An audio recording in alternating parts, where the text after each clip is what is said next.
السلام علیکم۔ دلچسپ کہانیوں کے لیے چینل کو سبسکرائب کیجیے۔ قبرستان کی ہولناکی کو آدھی رات کی سیاہی مزید بڑھا رہی تھی۔ ایسے میں کچھ سنائی دے رہا تھا، رقیہ کی بے ترتیب ہوتی ہوئی دھڑکن کی دھک دھک۔ چاند بھی آج ہونے والے گناہ کے خوف سے چھپ گیا تھا۔ دور کہیں کوئی جھینگر بین کر کے کسی مسیحا کو آواز دیتے تھے کہ روک لو، گناہ کو روک لو۔ قبرستان کے عین درمیان میں چھوٹا سا گڑھا کھودے رقیہ کی ساری توجہ اسی پر مرکوز تھی۔ اس کی اپنی حالت بھی اس گڑھے کے جیسی تھی، کھلے بکھرے بال، ادننگی دوپٹے سے بے نیاز، ماتھے پر سندور کا تلک لگائے وہ شیطان کو بھی شرما رہی تھی۔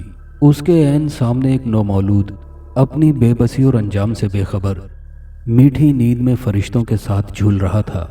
چندن اور کافور کی مہک نے ماحول کے سینے کو جیسے گندا کر دیا تھا۔ اس کے سامنے دہکتے کوئلوں کا ڈھیر اپنی ناقدری پر غصے سے پھڑپڑا رہا تھا۔ رقیہ نے آنکھیں بند کیں اور ہندوؤں کے سے انداز میں ہاتھ باندھ کر دھیمی آواز میں کوئی تیز تیز جاپ کرنے لگی۔ وقفے وقفے سے وہ دہکتے کوئلوں پر چندن، کافور اور سندور چھڑک دیتی۔ کوئی 20 منٹ ہوئے تھے کہ سوئی ہوئی ہوا میں جیسے بھونچال آ گیا تھا۔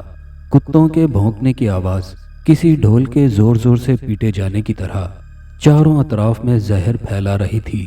رقیہ نے جاپ ختم کرنے کے بعد ساتھ پڑے تھیلے سے ایک چھوٹی سی مورتی نکالی اور سامنے رکھنے کے بعد ہاتھ باندھ کر جیسے اسے سلام کیا۔ پھر اس نے سوئے ہوئے نومولود کے کپڑے آہستہ آہستہ اتارے اور انہیں دہکتے کوئلوں پر ڈال دیا۔ دہکتے کوئلے مستی سے ناچنے لگے۔ اس نے نومولود کو اٹھایا اور اپنی چھاتی سے لگا لیا، لیکن شاید نومولود کو اپنے حلال جسم میں حرام رزق قبول نہیں تھا۔ وہ میٹھی نیند سویا رہا۔ رقیہ کو پہلے غصہ آیا، پھر وہ طنزیہ مسکرائی۔ ماتھے پر لگے سندور کے تلک کو بائیں ہاتھ کے انگوٹھے سے رگڑ کر اس نے نومولود کی پیشانی پر ملا تھا اور پھر زور سے چیختے ہوئے معصوم جسم کو دہکتے کوئلوں پر ڈال دیا۔ ایک معصوم سی دلخراش چیخ بلند ہوئی اور جیسے صدیوں کی بھوکی آگ حلال رزق ملنے پر تڑتڑانے لگی۔ جب نومولود کا وجود راکھ بننے کے قریب ہوا تو اس نے لات مار کر دہکتے کوئلوں سمیت اسے گڑھے میں دھکیل دیا اور اوپر مٹی ڈالنے لگی۔ انم کو آدھی رات کو پیٹ میں شدید درد ہوا تھا۔ اس کا 7واں مہینہ چل رہا تھا۔ اس سے پہلے کہ اس کا شوہر زاہد اسے اسپتال تک لے جاتا، اس کے پیٹ سے خون بھل بھل کر گرنے لگا۔ وہ جان کنی کے عالم سے گزرنے لگی اور بے ہوش ہو گئی۔ زاہد اس کی خراب ہوتی حالت دیکھ کر پریشان ہو اٹھا تھا۔ وہ کسی طرح اسے اسپتال تک لے آیا۔ انم کو ہوش آیا تو اس کی ممتا کی دنیا راکھ ہو چکی تھی۔ ڈاکٹر رابعہ اس طرح بچے کے ضائع ہونے پر حیران تھی۔ ایسا کیس اس سے پہلے انہوں نے کبھی ڈیل نہیں کیا تھا۔ کوئی خاص وجہ سامنے نہیں آئی تھی اور کوکھ میں پلتا وجود خون بن کر جنت کی طرف پرواز کر گیا تھا۔ بقول ڈاکٹر رابعہ انم اب کبھی ماں نہیں بن سکتی تھی۔ رقیہ اور انم آپس میں جیٹھانی اور دیورانی تھی۔ دونوں کے اپنے الگ الگ گھر تھے۔ رقیہ اکیلی رہتی تھی۔ اس کا شوہر خالد پچھلے کئی سالوں سے سعودی عرب میں کام کر رہا تھا، جبکہ انم کا شوہر زاہد نجی بینک میں کام کرتا تھا۔ انم تعلیم یافتہ لڑکی تھی، جبکہ رقیہ ایک لوور مڈل کلاس گھرانے کی ایک ان پڑھ عورت تھی۔ شعور کا تعلق تعلیم سے شاید اتنا نہیں جتنا تربیت سے ہوتا ہے۔ رقیہ کی تربیت نہ ہونے کے برابر تھی۔ اس کا بچپن اور لڑکپن جاہلانہ طرز زندگی میں گزرا تھا۔ وہ سمجھدار تو ہرگز نہیں تھی۔ شادی کے چند ہی ماہ میں خالد کو اس کی بے وقوفیوں کا اندازہ ہو گیا تھا۔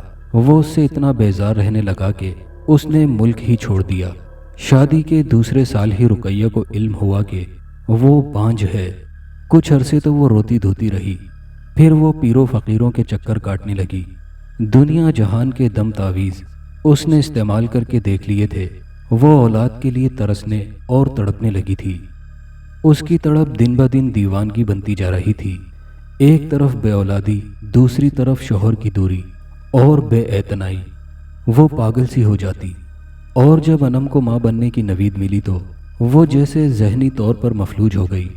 زاہد جب انم کے نخرے اٹھاتا اور انم کے گھر والے اور آس پڑوس والے جب اس کی ناز برداریاں کرتے تو رقیہ سلگ کر رہ جاتی۔ حسد کا پھندا دن بہ دن اس کی گردن میں کستا جا رہا تھا، اسے سانس لینا مشکل ہو گیا۔ تب وہ بنگالی مسیح کے آستانے پر آ پہنچی۔ اس کی فریاد یہ تھی کہ انم کا بچہ ضائع ہو جائے اور وہ پھر کبھی ماں نہ بن سکے۔ بنگالی مسیح نے اسے پہلی اور آخری مرتبہ سمجھایا تھا کہ یہ کام خطرناک ہے، اس کے نتائج کچھ بھی ہو سکتے تھے، لیکن جب عقل پر گرہیں پڑی ہوں تو صحیح غلط کی سوچ دم توڑ دیتی ہے۔ رقیہ ہر حد تک جانے کے لیے تیار تھی۔ وہ اس حد تک گر چکی تھی کہ اپنے مذہب کو داؤ پر لگانے کے لیے وہ تیار ہو گئی۔ انم کی کوکھ اجاڑنے کے لیے اس نے ایک اور ماں کی بھی گود سونی کی تھی۔ وہ کئی ہسپتالوں اور میٹرنٹی ہومز میں پھری اور پھر ایک اسپتال سے اسے ایک نومولود مل گیا جسے اس نے نرس کو بھاری قیمت دے کر چرایا تھا۔ پھر بنگالی مسیح کے کہے کالے عمل کے مطابق مہینے کی پہلی جمعرات کو اس نے اس گناہ کو سر انجام دیا تھا۔ اس گناہ کی سوچ اور عمل کے ساتھ ہی وہ دائرہ اسلام سے خارج ہو چکی تھی۔ اس نے اپنی دنیا کے ساتھ ساتھ اپنی آخرت کو بھی بیچ ڈالا تھا۔ انم کا بچہ کیا ضائع ہوا، وہ مرجھا کر رہ گئی۔ کوئی تسلی اسے امید نہیں بخش سکتی تھی۔ رقیہ کو اسے اس حالت میں دیکھ کر جیسے سکون ملا تھا۔ وہ اتنی گری ہوئی تھی کہ اس نے انم کے غم کو خوشی سمجھ کر منایا تھا۔ وہ انم کے ساتھ بیٹھ کر اس کی دلجوئی کرتی، تسلیاں دیتی اور اس کے پیٹھ پیچھے خوش ہوتی۔ حسد کا ناگ ٹک کر نہیں بیٹھتا، وہ کل بلاتا رہتا ہے۔ رقیہ کا حسد انم تک محدود نہ رہا۔ اس کی اپنی بہن دوسری بار امید سے ہوئی تو اس نے پھر یہ گھناؤنا کھیل کھیلا۔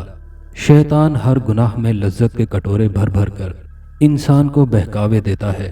رقیہ کو بھی اب حسد سے زیادہ اس کھیل میں مزہ آنے لگا تھا۔ اس لیے جب اس کی پڑوسن کو بچے کی امید ہوئی تو اس بار یہ گندا کھیل جیسے دلچسپی کے لیے کھیلا گیا۔ وہ اخلاقی طور پر پست ہو چکی تھی، وہ ذہنی مریضہ بن چکی تھی۔ 3 کوکھ اجاڑنے کے لیے اس نے 6 ماؤں کی گودیں اجاڑی تھیں۔ وہ خود شیطان تھی، پر شیطان کو بھی ایک حد رحمان نے دی ہے اور اس حد کو شیطان بھی پار نہیں کر سکتا۔ رقیہ کے بھائی افضل کی بیوی آسیہ امید سے ہوئی تو رقیہ کے ذہن میں پھر کیڑے سے رنگنے لگے۔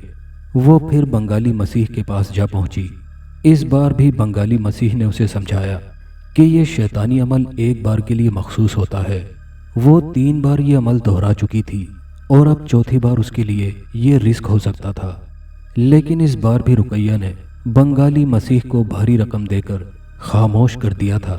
ستمبر کی پہلی جمعرات کو آدھی رات کو رقیہ اپنے شیطانی کام کو سر انجام دینا ہی چاہتی تھی جب ایک بزرگ کی نظر اس پر پڑی تھی۔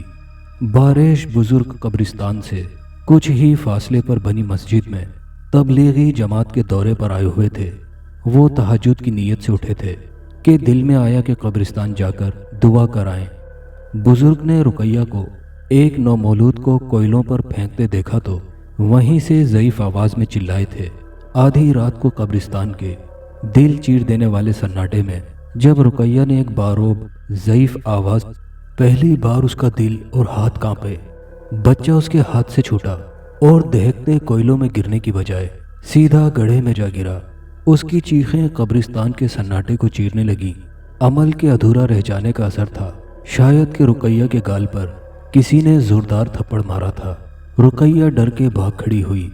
بزرگ تیزی سے گڑھے کے قریب آئے اور توبہ استغفار کرتے کرتے نومولود کو گڑھے سے نکال کر ساتھ لے گئے۔ اللہ تعالیٰ کی رحمت تھی یا بزرگ کی بزرگی، وہ بچہ جس طرح اپنی ماں تک پہنچا وہ ایک الگ کہانی ہے۔ ڈری سہمی رقیہ پھولتی سانسیں لیے آدھی رات کو سیدھا بنگالی مسیح کے پاس پہنچ گئی تھی۔ عمل کے ناکام ہونے پر بنگالی مسیح نے اسے سخت سنائی تھی اور اسے اگلی بار اپنے پاس آنے سے ڈرا دھمکا کر منع کیا تھا۔ اگلی بار وہ کیا جاتی اس شیطان کے پاس؟ بنگالی مسیح خود ہی وہ جگہ چھوڑ کر کہیں اور بھاگ گیا تھا۔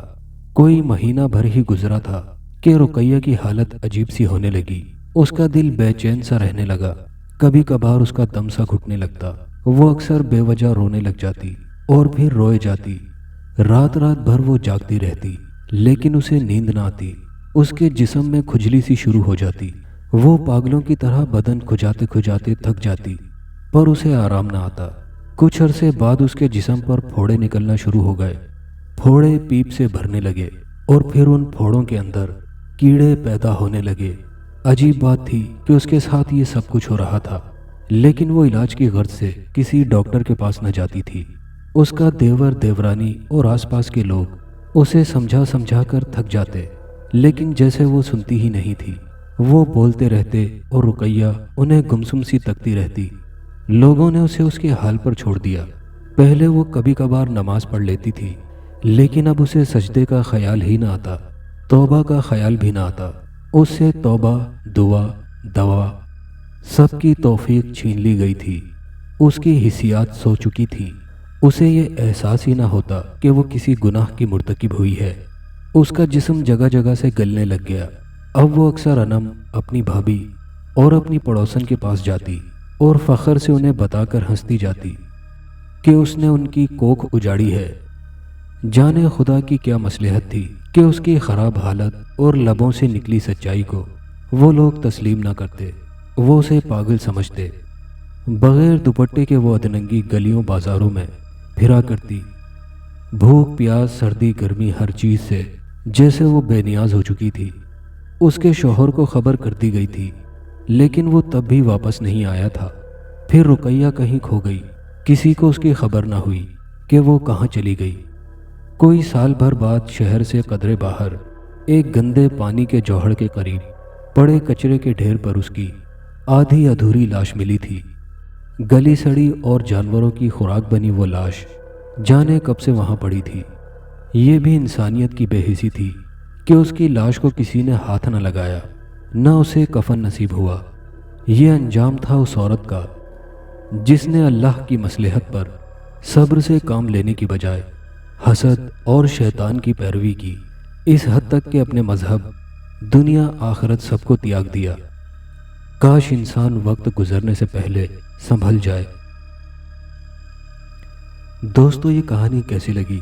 کامنٹ کر کے اپنی رائے کا اظہار ضرور کیجیے گا، اور نئے آنے والے دوستوں سے گزارش ہے چینل کو سبسکرائب کر کے ویڈیو کو لائک شیئر کرنا مت بھولیے گا۔